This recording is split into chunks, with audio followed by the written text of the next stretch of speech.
$5,000. Cash payment to anyone who can prove that what lying son of a devil Farrakhan is preaching is consistent with the lessons, supreme wisdom, of Master Fard Muhammad Elijah Muhammad's representation of his teacher Master Fard's teachings.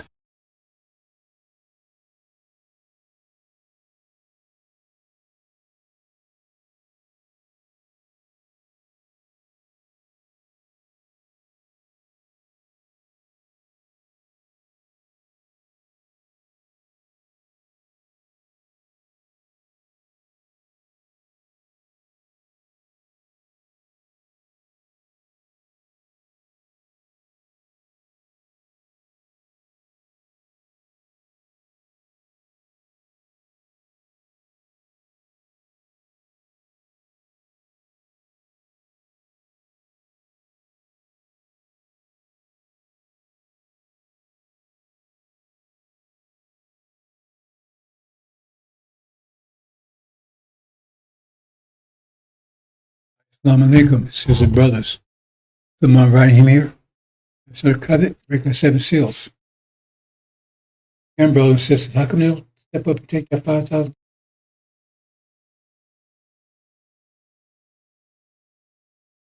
It speaks for itself. Say less, huh? Move on, brothers and sisters. That special presentation I was working on, and I couldn't get through it today. Worked on several hours. I'll be tomorrow. I wanted to go into great detail. Enemies, show you the scriptures. Once you mathematics how things work, then you get his scriptures, unsealed scriptures. All that stuff comes right into play. For Joseph, and because they don't know who those people are. They couldn't tell you if their life depended upon it. It's a guess. And Elijah thought the 10, see, they keep telling you stuff. Let's say Elijah got it partially right. Part of the reason because they know he didn't break the seals. So unless you broke seals, you couldn't get it exactly right.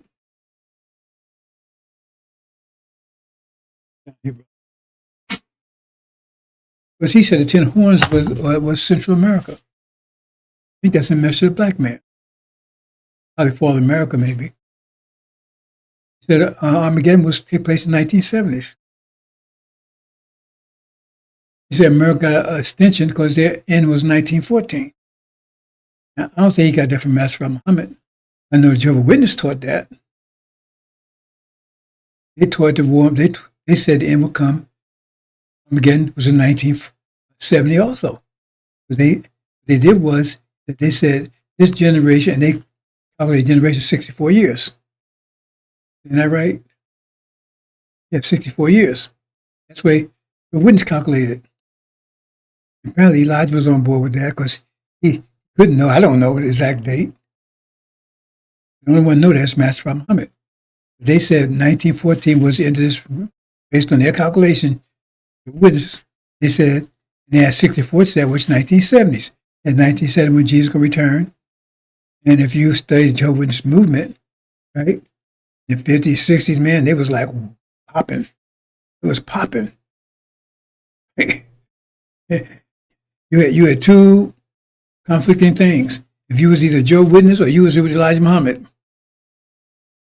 I remember we'd be out there selling papers, and I was with the messenger from 70, 75 out there selling papers. Like Halsey Street or something out there in California, in Chicago. It's been a long time. It was Halsey Street. It's like a little mall there or something. We almost get five Jehovah's Witnesses. But they be out there selling a little tower, a tower, whatever they call it, thing. Right? And they be out there, we be out there selling our papers. We go to approach somebody, they jump up in, man. I know, I almost like, I'm going to send help them send Jesus quick. Express train. It was hot. Elijah Muhammad taught, I know because, from two instances. Because my father took me into the temple. We lived actually 2 blocks from the temple. Fairmont Avenue, I think they call it Cottage Grove, I think at Main Street, they call it. Man, it's been 50 years or something. Anyway, so the Main Street, there was like an A&P there, and the next block was the Temple 25, far side of the street. There's Lowton Avenue, there was Fairmont Avenue. And, and right, 2 blocks away, right, it's like an L, and make a right, and that was Temple 25. I never noticed it. I used to make sure I did work all. Make sure I worked. I didn't use old school, right? I was even delivering groceries for people, shining shoes, something. I had to do something. I couldn't live in the house. And I was about 12 years old, and I used to have a little money after, I take all the money home, and he'd give me a quarter or something out, and I go back pinball machine right across the street, a little store, pinball machine. Everybody used to play pinballs then. They had videos and that stuff, right? Right across the street from those temples. I don't know what it is now. I think last time I was there, I was had there was Bellalian things in that place. And so my father took me in there. I hadn't noticed it before that, right? And this was like in 1962, 63 or 62, somewhere around there. He passed in 63. So it was before he passed. Took me in there. I remember the brother distinctly saying, well, Armageddon going to take place in the 1970s. Young brother. He's probably in his 20s, maybe late teens. And I didn't know what my father was doing. I had no idea what that was about. I remember being searched. And that's the last I remember of it. Until I ended up, we looked for Elijah. Ended up going there in 1970. And some of the brothers in there I knew because my neighborhood, I grew up in the neighborhood. It was up in there. I didn't know what that was. No idea. Got in there, long story. And process got my ex exactly 7 years from the day my father passed. August 21st, 1970. Passed August 21st, 63. Like the same, like 7 years. And that was still the idea. And that I got in there 70. Right? So that was still, they didn't say it, but you could see the spirit. And then I left there and went to Chicago in September. It's 70 now, right? And I had a call that brother had said, because that's what he told me. Mom told me, says, your father was in that stuff. I didn't know, because I know we stopped eating pork and stuff, and things had changed. I had no idea what was going on. He never told me. So he was processed. I don't know how far he got. Like say he passed. And I know there was anticipation that something was about to happen. But it didn't happen. The war Armageddon took place in 1970. I remember one unusual thing used to take place. And when I got to Chicago, right, and I remember I was there a little while. 2 months, I guess now. So long ago. I remember they started saying, Mr. Yusuf just say, be careful what you say and who you say it to. Not paraphrasing, I'm saying exactly how he said it. He said, be careful what you say and who you say it to, because Allah is amongst you. And I understand why I said it. He said it one time, and then he kept saying it. Like on Wednesday and Friday meetings, when they, after the founder left. I didn't know. I asked one of the old timers because there were still old timers around. Like I said, there was this brother, and he was white as snow. He had just like, right. So you didn't know he was the devil. They said he was a old timer and said he knew Master Farad Muhammad. He said Master Muhammad actually gave him his name. Right? So he must have been really young. What, 70s? Yeah, because he was late 50s, maybe 60s. He had to be really young when he met Master Fard Muhammad.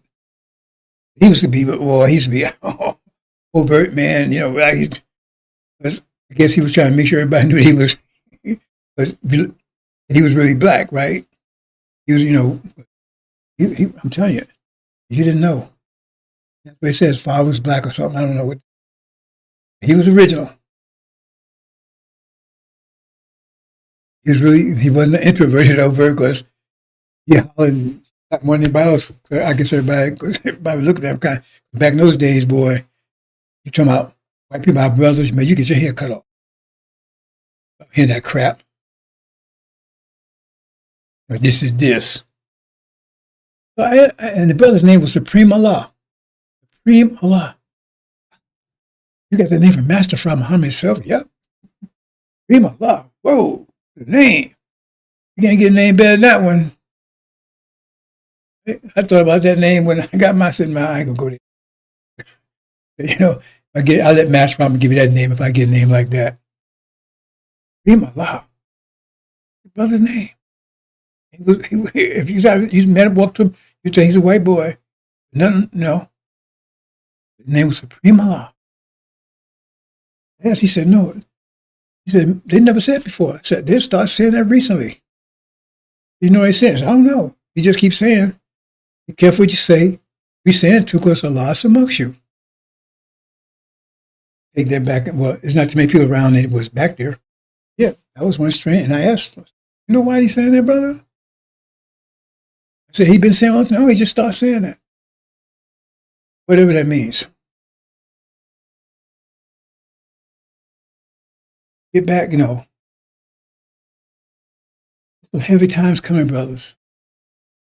Like, these people out here talking, brothers and sisters, they're talking BS, and they have no idea.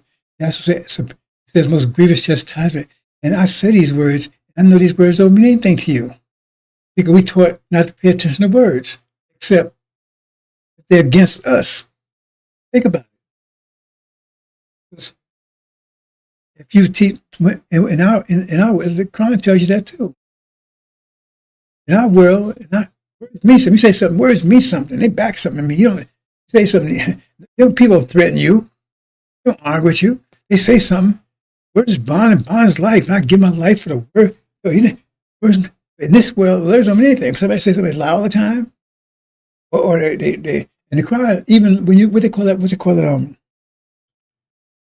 satire. Satire, right? When you like you say something that you really mean opposite, right? So, you know that person's dumb, right, man? That's one of the smartest people I've ever met, right? You know, trying to be. I think that's the word, satire. Not sure. Anyway, but that's not you saying opposite. What you mean? Quran forbids that. But words like that. See, you'll say that. So when someone comes to you with a word that's true, it doesn't register with you because you heard so much, because you heard so many lies that kind of emphasize it, that you don't really pay that much attention to words. They ain't pictures anymore because they can distort pictures.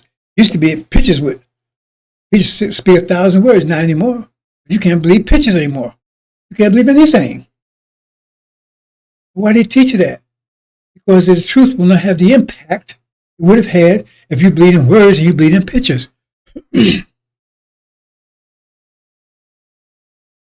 That's part of the plan.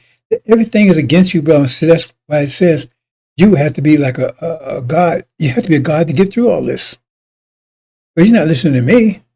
I'm just another ass out here amongst all the other asses. Why should you believe me? They don't be anybody black, anybody. They don't know anything. I had this favorite customer of mine. I just got tired of it. Years and years. Every time you say something, that's your opinion. Did you ask the white man, was that his opinion? I just got tired of it. I said, okay, block you. I don't want to talk to you anymore. Sick of this. He asked me, every time I say something, oh, is that your opinion? We'll not trust each other. Not even trust ourselves. You got to be really wise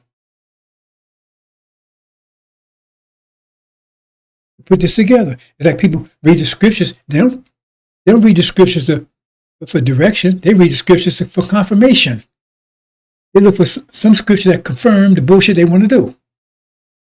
Like when they enslave us, they ain't look scriptures to say if that's the right thing to do or not. No.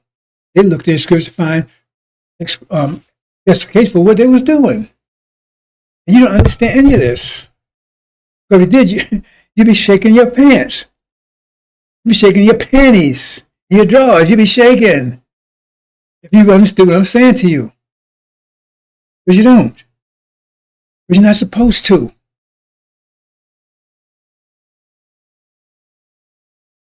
I'm supposed to pay attention to words. Even actions. Because you should pay attention to actions, right? They got that, right? They come and pat you on the head and stab you in the back. But they keep patting you on the head. You saw what Bill Clinton did? Oh, he was blacker than anybody. I mean, he was more black than our senior. I mean, he was black as black, man. He was top dog Negro. He was the main dog. Playing the blues, got his glasses on, right? Pat you on the head. All he did was fuck you the whole damn time. Three strikes, all our brothers in jail and everything else. Put you out on the street homeless. You don't know the whole story about that. I used to work with this woman. I'm a contractor, right? She's from Uzbekistan. They got the white skin, but she's original. She's a Muslim. Uzbekistan. She came to me one day, and she told me, she said, I'm from Uzbekistan, because, she wasn't telling the white people she was Muslim, because they don't, she's Muslim. And she, that was, she married to a Russian, which is a white boy. But she was, right. She was Uzbekistan, a Muslim, Uzbekistan. She told me. She said, came over here. We told them we were Russian Jews. And they gave us welfare. They gave us big loan to go to school and get a business going. And Bill Clinton said, y'all can't get no loan. Can't get welfare no more. You got to work. Because they wanted to get the money to them. They still love Bill Clinton, don't they? Because actions said one thing, what was going on behind the scene was something else. So it says only the elect could not be deceived. Everybody else, the Levites, they were deceived. But look at Farrakhan. If you listen to this right now, I dare you to go and read Exodus. I dare you to go read Malachi. I dare you to read Abraham Covenant. And if you read that still and you read it, you wouldn't be within 10,000 miles of Farrakhan. I double dare you to read it. Read Exodus. He says Aaron, isn't he? He's going to follow after Elijah Muhammad. So, read it. If you believe any of it, what the book says, I'm going to show you in a minute. It says, those who believe this world's life, being part of the book and disbelieving the other, that's what Allah says. They got a grievous chastisement for you. So either, if you want, don't give me the book and tell me, oh, yeah, well, I believe in this part, I'm believing that part. But then you're a hypocrite and you're a liar. God says you can't do that. Either you accept or you reject it. So if you're going to tell me that, oh, just right, God came to him, then Aaron, and you're going to stop right there. When he clearly tell you that Aaron was no goddamn good, it was this deceiver and a liar. He had to pass to Joshua, who was a message of the covenant, and tell you what the covenant is, because you go to he don't tell you about Joshua, you go to the covenant, because we leave out, he had the 400 years and go home. But you say, I said, we're not going anywhere. And Malachi says, no, after Elijah, he was paid away for the covenant. Those three things right there. Don't give me your bullshit. See? So we know the Levites, what happened to them? It was taken down by a demon. How was that? After Elijah? The information he gave them? Because they weren't with Elijah for the information. They wouldn't have been with Elijah. Now you got these clowns out here. And if they hadn't, then because that it wasn't with Elijah. Let me rephrase that. It wasn't with Elijah because of the knowledge. They wouldn't have been with Farrakhan. I wouldn't with Farrakhan for an instant, not even an instant. But it's clear. He would deceive for 40 years. And then the message of the covenant will come when you be seeking Joshua. He's the Messiah. It says it clearly. They got all the strange things. This fool, Wesley, that Buddhist, he's probably a PhD. PhD. I wonder what PhD stand for. But that dude's a total fool. Every time out, people say, oh, the people that were strong, stood up for black people, they didn't live long. The devils took them out. Martin Luther, now I don't agree with particular personalities, but anyway, that's what the person was saying. I mean, this was the argument that was being made. King, X, on and on, with Huey Newton, took him out, took him down. They said, Farrakhan, ain't nothing happened to him. It goes right with him. So the girl said, well, that means he must be with the agents, must be with the devils, because they took him down. And so Wesley come back and say, that's because they got a devil's mentality. But they believe in the devil bullet. That dude is one sick nigga. I mean, he probably a PhD in what? Because if you don't take down with a bullet, that means something wrong with you. It's devil mentality or something. He's the same fool that they're telling people that the reason why we're in trouble over here because we don't get no sun.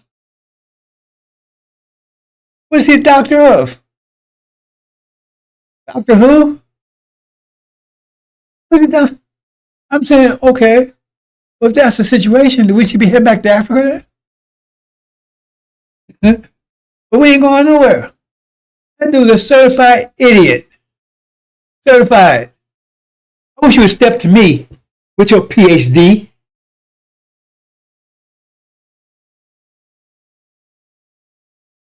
Step to me.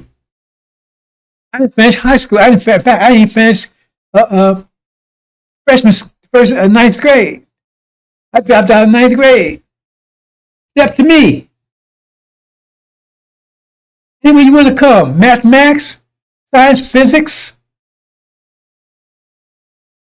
history, step to me with your PhD. Dumbass. That's why he's with Farrakhan. Son. Well, then we should get back to Africa, right? What's wrong in Africa? They're getting a lot of sun, ain't they? Aren't they? Step to me, Wesley. Sick people. Sick people. That's true. That's why they have took down Farrakhan. He's working for them. Now we can prove that. He's a coward anyway. His excuse. He lied. See, I was there. I'm not going to get to my main topic, brother and sister. I was there in 1775 because Minister James Shabazz tried to talk to me. I got my exit 25, September 25 in Newark, August 21st, 1970. He tried to talk me out of going to Chicago, where Elijah was. He tried to talk me out. I said, no, I'm going. At that time, you couldn't go from one temple to another. You couldn't transfer. You had to have a letter. He didn't want to give me a letter. Well, he's going to give me a letter. I was going one way or the other. He gave me the letter. In September, I was there. I wanted to speak firsthand. And, I saw what was going on.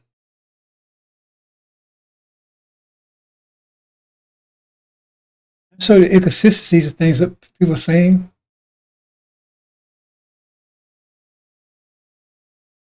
So they would say crazy things like Elijah Muhammad had a 10th degree black belt, something like 10. And they blow things up. I never was one doing that. I mean, I can understand it. They want to make, why you got to make him look more like what he is? What he is good enough, ain't it? He's a mess of a lie, that enough. You got a 10th degree black belt. You can jump up and kick a fly off your nose. Brother, where you get that from? Oh, you don't believe you can do it? You almost get in a fight. What is this?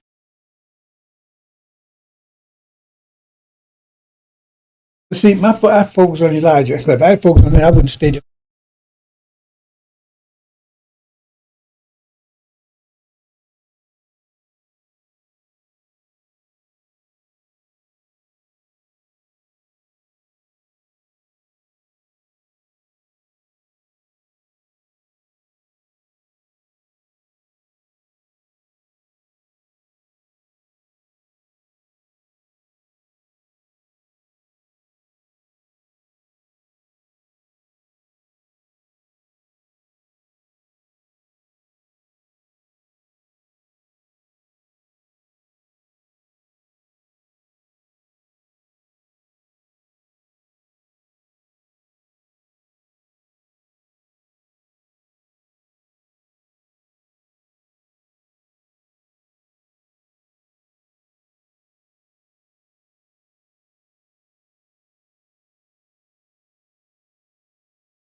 1, 2, 3, 4, 5.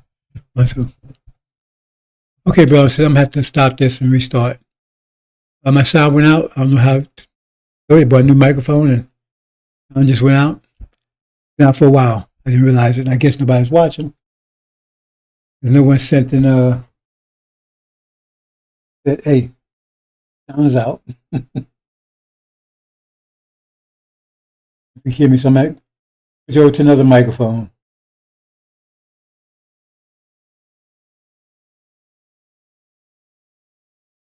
Oh, no wonder nobody's paying attention. This doesn't matter, does it?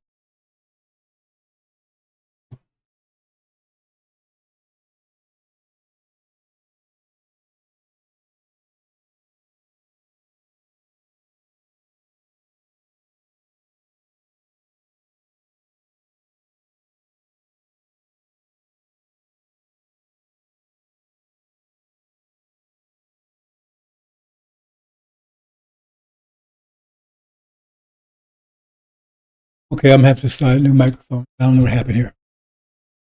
Let me stop over again. I'm Lakem if you can hear me.